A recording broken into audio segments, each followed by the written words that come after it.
We got a light heavyweight matchup here between Ion Cutelaba versus Devin Clark. Cutelaba is coming in at 15-6-1. He is the minus 140 favorite. Then you got Devin Clark, who is 12-5, is the plus 120 underdog. First, you got Cutelaba. He is a fighter who uses a lot of movement to disguise his striking entries. He always looks to fight on his front foot, but he will back up or lean back when stunned or avoiding shots. He will look to engage in clinch often and has nice hooks and elbows. He tends to get tired fast and will wing punches that will leave him exposed for takedowns. He has decent takedown defense. He needs to improve his top control and tends to shoot for takedowns from far away. He has a really good chin, and he's really aggressive with ground and pound. Then you got Devin Clark, who's a fighter who's primarily looking to set up his takedowns. He throws hooks and overhand rights that are intended to get his opponents to move into easier positions for him to attack with his wrestling. He bites on feints a lot, and he is a 0 or a 100 in fights. It's either he's coming in unprepared or he's coming in really prepared. There's no really middle ground with him when it comes to preparation. He will cover up when dealing with a storm of combinations. He likes to go for double leg takedowns or overextend into the clinch with the takedown defense. How do you feel about this fight? And then who do you got winning? It's funny you say that because, I think Ion does fight a little emotional at times too. And but like you said, Clark tends to bite on those feints once in a while. So I could see this ending in the first round with Ion getting a TKO. That being said, I could also see Devin Clark submitting Ion in the later rounds. I'm kind of leaning towards that. I don't think I know Clark is the underdog in this one. Not by a lot, but he's the underdog. No. I think Clark's going to get it done. I think he's going to be able to weather the storm. And I think as long as he does weather the storm, that'll be the big thing. I think he'll get a later round submission. I'll be a little more specific this time, too. I'll say he's going to get him in a guillotine choke or something in round 3. And this is one of the ones where it could go either way because Cutelaba's coming in his last 3 fights. Last fight, he he drew with Dustin Jacoby, who was very fierce on his feet. That was a very good striking battle between the two of them. And then he lost 2 fights to Ankalaev, who is in the top 10, one of those big prospects moving up the top 10. I believe he's at 5 or 6 now, I believe he is. And then Devin Clark, in one of his last fights, he lost to Anthony Smith, who's fighting in the main event.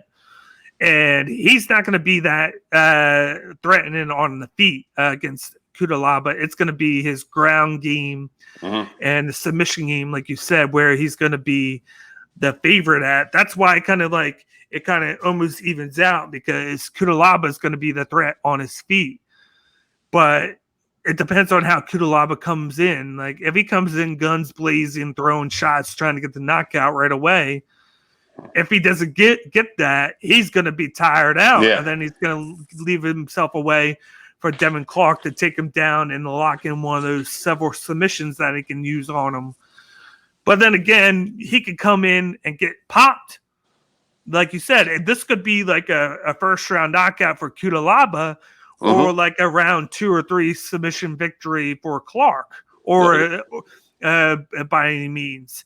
I'm going to go with the Cutelaba by first round knockout just for the fact that after those 3 fights and those tough matchups against Jacoby and Ankalaev, he's going to come in. He needs that knockout. He needs to win a lot because he's still good. He's 27 years old. He's still considered like a prospect, even though he's fought these guys like Ankalaev, Jacoby, and all those guys. And like you wouldn't think that he's 27 because of how many fights that he has under his belt. Whereas Devin Clark, he's just not that exciting of a guy because he's more of a ground artist. Where like he doesn't do much on his feet with the striking. and he's going to rely on his opponents to make a mistake. I just think that the better bet would be Cutelaba first round knockout. If he doesn't get it, I could see him doing it in round 2. I think there's maybe like a 10% chance that it goes the distance. That's about it. It's either Cutelaba's going to knock him out right away or within the first round, or he's going to tire out, and then Clark's going to take him down and submit him because he's going to be too tired to defend it. But I'm going to go with Cutelaba first round knockout. Yeah, like I said, that's one way I could see it going too. It really depends. And, and just to put a little matchmaker, maybe the winner of this one, what's Dominic Reyes been up to? And that'd be perfect because he just lost to Yuri Prochaska, where he got basically dominated with that backhand, and like he's a guy that's fallen down on the ranks. Like once he had that loss to a John Jones, he's just looked like a different fighter. Like he got beat by Teixeira. And it looked like he beat Jones, arguably. It was a really competitive fight. And He got knocked out by Teixeira. Then he got knocked out at Prochaska. And then a lot of guys are moving up. Because you got Prochaska and Rakic looking like they're on a collision course to see who the number one contender is to face the winner of Teixeira and Jovic. At least to be seen what happens with Reyes, because I think right now he's like 4 or 5 or 6. Maybe he fights a guy like Ankalaev, because these two guys are right. I think Cutelaba's right outside the top 15. I think he's between 15 and 17. I think it's going to be a thing where he needs to fight somebody 10 through 15. Let me look on the rankings right now, because that's going to be a decision there. Who do you put him against?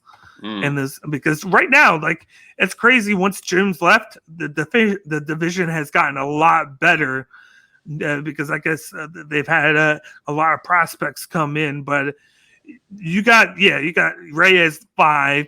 I think maybe you put him up against a guy like Misha Serkinov, or maybe like a Paul Craig. Paul Craig was supposed to fight. I believe. He was supposed to fight on last week's card, but then his opponent had to drop out. So you're gonna have maybe like a Paul Craig, who is like a submission artist and a BJJ black belt, where he's not of the same experience as Ankalaev, but he's still there where he would present a challenge to Cutelaba, who I think is going to win in the grappling department, and where I think Cutelaba is going to have that striking advantage, but then he still needs to work on the guys that can grapple or knock him out. I think that would be perfect for Cutelaba if he wins. With Devin Clark, I think it would be more of like a striker. Maybe put him up against like a Jamal Hill or Jimmy Crute. Something like that. I like that. You got a lot of guys in the late heavyweight that are fighting now in the next couple months, so you're gonna have a lot of moving and shaking. So I think the only chance that they would have maybe for Reyes is if he falls down more due to inactivity, and because a lot of these guys fighting and moving up. So if that happens, maybe they entertain it. But right now, I think Crute or Jamal Hill.